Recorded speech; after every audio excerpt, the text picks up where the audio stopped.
Hello everyone, easy nursing classes में आपका स्वागत है। और हमने स्टार्ट कर रखा है रेस्पिरेटरी सिस्टम।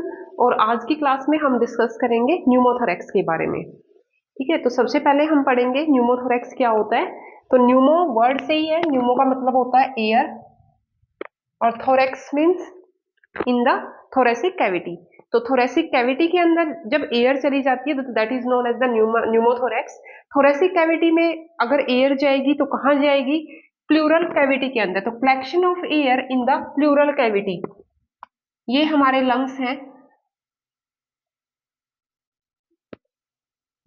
तो यहाँ पे जो आउटर कवरिंग होती है लंग्स की, this is the outer covering of the lungs. This outer covering of lungs is called the pleura. Outer layer is called the parietal pleura and the inner covering that is known as the visceral pleura। तो lungs की जो covering होती है उसको हम pleura बोलते हैं, और आउटर कवरिंग जो होती है लंग्स की दैट इज पेराइटल प्लूरा, और जो लंग्स के साथ चिपकी हुई होती है अंदर की साइड होती है that is adhere with the lungs, that is called the visceral pleura. तो पेराइटल प्लूरा और विसरल प्लूरा के बीच में अगर एयर कलेक्ट हो जाती है कैविटी के अंदर तो that is called the pneumothorax. तो उसको हम क्या बोलते हैं? न्यूमोथोरैक्स बोलते हैं। तो इसमें जब एयर कलेक्ट हो जाती है प्लूरल कैविटी के अंदर, तो ये एयर क्या करती है? प्रेशर डालती है लंग्स के ऊपर, और जो लंग्स होते हैं वो क्या हो जाते हैं? कोलैप्स। जो एयर एक्यूमुलेट होगी that cause pressure on the lungs and the lungs becomes collapse. जो लंग्स होते हैं वो कोलैप्स हो जाते हैं प्रेशर की वजह से। तो उसके बाद हम डिस्कस करेंगे इटियोलॉजी क्या होती है, न्यूमोथोरैक्स के क्या क्या कॉजेज होते हैं। तो सबसे पहले है स्मोकिंग। कोई पर्सन अगर स्मोकिंग कर रहा है तो उस वजह से भी न्यूमोथोरैक्स उसको हो सकता है।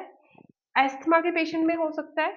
COPD, chronic obstructive pulmonary disease के अंदर न्यूमोथोरैक्स हो सकता है। ट्रैकियोस्टोमी अगर हम किसी की कर रहे हैं तो भी जो क्या होता है, कई बार जो होती है वो एयर जो होती है वो लंग्स के अंदर चली जाती है और प्लूरल कैविटी के अंदर एक्यूमुलेट हो जाती है। कोई भी ब्लंट ट्रोमा, अगर चेस्ट में कोई भी ब्लंट ट्रोमा हुआ है तो उसकी वजह से भी न्यूमोथोरैक्स हो जाता है। प्लूरल कैविटी के अंदर जो है वो एयर चली जाती है। Intercostal nerve block, intercostal nerve अगर ब्लॉक हो गई है that can also cause pneumothorax. Pregnancy में रिस्क बढ़ जाता है न्यूमोथोरैक्स का। रिब का अगर फ्रैक्चर हुआ है, रिब फ्रैक्चर के केस में भी जो होता है कई बार ओपन न्यूमोथोरैक्स होता है और एयर जो है वो अंदर चली जाती है। किसी की फैमिली हिस्ट्री भी हो सकती है न्यूमोथोरैक्स की, तो न्यूमोथोरैक्स उस वजह से भी हो सकता है। उसके बाद इंपॉर्टेंट है टाइप्स ऑफ न्यूमोथोरैक्स, कितने टाइप का होता है न्यूमोथोरैक्स। तो इसमें सबसे पहले आता है, यहाँ पे है open pneumothorax, close pneumothorax and this is the tension pneumothorax. तीन टाइप का न्यूमोथोरैक्स होता है, open pneumothorax, close pneumothorax and the tension pneumothorax. Open pneumothorax क्या होता है, किसको बोलेंगे हम ओपन न्यूमोथोरैक्स? इसमें क्या होता है, लंग्स है हमारे, ये यहाँ पे ये लंग्स है, दिस इज प्लूरा। तो ओपन न्यूमोथोरैक्स में क्या होता है, यहाँ पे ओपनिंग हो जाती है, कोई इंजरी होती है और उसकी वजह से ओपनिंग हो जाती है प्लूरा के अंदर, तो that is called open pneumothorax. जैसे गन शूट इंजरी है या कोई पेनिट्रेटिंग इंजरी है तो वो क्या करेगी, जो प्लूरा है उसके अंदर होल बन जाता है, ओपनिंग बन जाती है, और इसको हम क्या बोलते हैं, ओपन न्यूमोथोरैक्स। और यहाँ से क्या होता है, एयर जो होती है अंदर एंटर करती है और अंदर से एयर जो होती है वो बाहर निकलती है। तो यहाँ से एयर की एंट्री अंदर होना स्टार्ट हो जाती है और जो एयर है वो प्लूरल कैविटी के अंदर जो है वो कलेक्ट हो जाती है, तो that is called open pneumothorax. उसके बाद आता है क्लोज न्यूमोथोरैक्स। क्लोज न्यूमोथोरैक्स के अंदर क्या होता है कि जो एयर होती है अंदर, बाहर कोई ओपन ओपनिंग नहीं है प्लूरा के अंदर, अंदर से ही जो एयर है वो प्लूरल स्पेस के अंदर कलेक्ट हो जाती है। ठीक है, ये कब होता है, जैसे यहाँ पे कई बार क्या होता है, ओइसोफेगस होती है। तो ओइसोफेगस क्या करती है, प्रेशर डालती है लंग्स के ऊपर, परफोरेशन हो जाती है ओइसोफेगस की। परफोरेशन की वजह से क्या होता है, लंग्स के ऊपर प्रेशर पड़ता है और जो एयर होती है वो प्लूरल कैविटी के अंदर चली जाती है, तो that is called the close pneumothorax. तो उसकी वजह से क्लोज न्यूमोथोरैक्स जो है वो हो सकता है।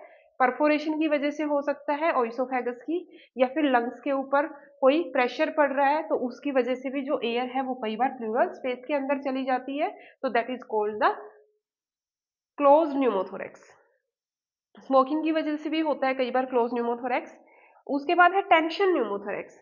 टेंशन न्यूमोथोरैक्स में क्या होता है कि जो पर्सन है ड्यूरिंग इंस्पिरेशन जो है एयर अंदर जाती है और ड्यूरिंग एक्सपिरेशन जो है वो एयर बाहर आती है।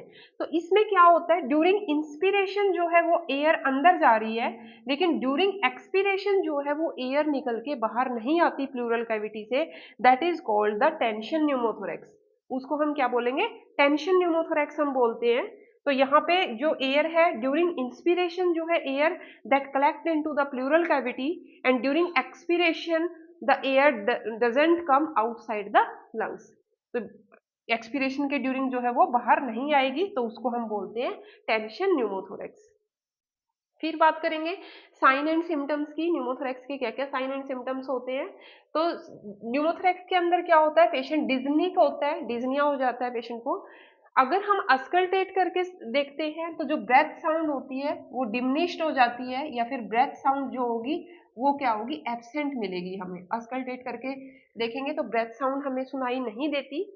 उसके बाद जो मेन सिम्टम होता है न्यूमोथोरेक्स के अंदर, that is the tracheal deviation.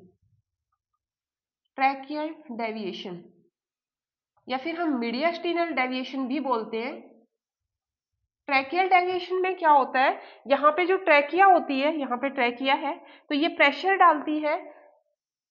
यहाँ पे मान लो ये वाला लंग इफेक्टेड है तो जो ट्रैकिया है वो नॉर्मल लंग की साइड डेविएट हो जाती है, तो that is called tracheal deviation. तो इधर वाला लंग अगर अफेक्टेड है, लेफ्ट लंग अफेक्टेड है तो ट्रैकिया राइट की साइड डेविएट हो जाती है, और राइट लंग अफेक्टेड है तो ट्रैकिया लेफ्ट की साइड डेविएट हो जाती है। तो that is called the tracheal deviation और the mediastinal deviation. This is the main sign of the pneumothorax. X ray में हमें ट्रैकियल डेविएशन दिखाई देती है। अगर हम पेशेंट का एक्सरे कराते हैं तो उसमें हम देख सकते हैं कि ट्रैकिया जो है वो सेंटर में नहीं है, एक साइड में डेविएट हो रखी है। तो this is the main sign of the pneumothorax. फिर क्या होता है, इसके अंदर क्या होता है, फ्लेल चेस्ट होती है, फ्लेल चेस्ट या फिर paradoxical respiration, paradoxical respiration. Paradoxical respiration में क्या होता है, नॉर्मली जब हम एयर अंदर लेते हैं ड्यूरिंग इंस्पिरेशन, जो चेस्ट होती है, थोरेसिक कैविटी होती है, वो एक्सपेंड करती है। जब हम एक्सपिरेशन करते हैं, एयर को बाहर निकालते हैं, तो जो थोरेसिक कैविटी होती है वो जो होती है अंदर की तरफ चली जाती है। तो ये नॉर्मल प्रोसेस होती है रेस्पिरेशन की। लेकिन पैराडॉक्सिकल रेस्पिरेशन में क्या होगा, अगर न्यूमोथोरेक्स है तो इसमें क्या होगा, ड्यूरिंग इंस्पिरेशन जो है वो चेस्ट एक्सपेंड नहीं करेगी, वो अंदर की साइड चली जाएगी, और ड्यूरिंग एक्सपिरेशन जो है वो चेस्ट अंदर नहीं जाएगी, वो चेस्ट क्या करेगी, एक्सपेंड करेगी। तो that is called the paradoxical respiration. तो कहीं पे अगर न्यूमोथोरेक्स है, कहीं पे ओपन हो, कहीं पे ओपनिंग है प्लूरा के अंदर, तो इसमें क्या होता है, अगर हम यहाँ पे देखेंगे न्यूमोथोरेक्स के केस में तो उल्टा होगा। पेशेंट अगर सांस अंदर ले रहा है, इंस्पिरेशन कर रहा है, तो जो चेस्ट होती है वो एक्सपेंड नहीं होती है, जबकि चेस्ट जो होती है वो अंदर की तरफ चली जाती है। ठीक है, और जब एक्सपिरेशन करेगा तो चेस्ट जो है वो अंदर की तरफ जानी चाहिए, लेकिन क्या होता है उस टाइम पे चेस्ट जो है वो एक्सपेंड करती है, तो हम इसको बोलेंगे फ्लेल चेस्ट बोलेंगे। और that type of respiration that is called the paradoxical respiration. Abnormal breath sound होगी इसमें, और क्या होगा, हाइपोक्सीमिया होता है पेशेंट को। हाइपोक्सीमिया में क्या होगा, अगर लंग्स कोलैप्स कर गए हैं तो गैसेस का एक्सचेंज जो है वो लंग्स में नहीं होगा, और गैसेस का एक्सचेंज नहीं होगा तो ब्लड के अंदर ऑक्सीजन की क्या हो जाएगी, O2 लेवल डिक्रीज हो जाएगा ब्लड के अंदर, और that is called the hypoxaemia. ठीक है, तो गैसेस का एक्सचेंज नहीं हो रहा है तो हाइपोक्सीमिया की कंडीशन होगी। ऑक्सीजन का लेवल जो है, पार्शियल प्रेशर है ऑक्सीजन का, वो ब्लड के अंदर कम हो जाएगा। पेशेंट को चेस्ट पेन फील होगा, अगर न्यूमोथोरेक्स हो रखा है तो चेस्ट पेन होगा, एबनॉर्मल ब्रेथ साउंड होगी, डिमिनिश्ड ब्रेथ साउंड होगी, एब्सेंट ब्रेथ साउंड होगी। रेस्पिरेटरी रेट इंक्रीज हो जाती है, टैकीकार्डिया होगा, टैकीपनिया होगा पेशेंट को, और जो है हार्ट रेट है वो भी इंक्रीज हो जाएगी, तो साथ में पेशेंट को क्या होता है, टैकीकार्डिया होता है। ठीक है, तो ये थे साइन एंड सिम्टम। इसमें मेन 3 सिम्टम्स इंपॉर्टेंट है न्यूमोथोरेक्स के केस में। हमने पढ़ा डिमिनिश्ड और एब्सेंट ब्रेथ साउंड होती है यहाँ पे, या फिर एबनॉर्मल ब्रेथ साउंड होती है, ट्रैकियल डेविएशन या मीडियास्टिनल डेविएशन हो जाती है, और साथ में पेशेंट को फ्लेल चेस्ट और पैराडॉक्सिकल रेस्पिरेशन होती है। These are the main sign of the pneumothorax. उसके बाद हम बात करेंगे डायग्नोस्टिक टेस्ट की, कौन कौन से टेस्ट हम कराएंगे। हिस्ट्री टेकिंग, पेशेंट की हिस्ट्री पूछेंगे, सांस लेने में दिक्कत तो नहीं है, पेन कहाँ हो रहा है, ठीक है, इंजरी कैसे हुई है, कहाँ हुई है, तो हिस्ट्री लेंगे। फिजिकल एग्जामिनेशन करेंगे, कहाँ पे इंजरी हो रखी है, इंस्पेक्शन करेंगे, परकशन, पैल्पेटेशन, अस्कल्टेशन, तो सारे मेथड हम यूज करेंगे फिजिकल एग्जामिनेशन में। चेस्ट एक्सरे करवाएंगे पेशेंट का।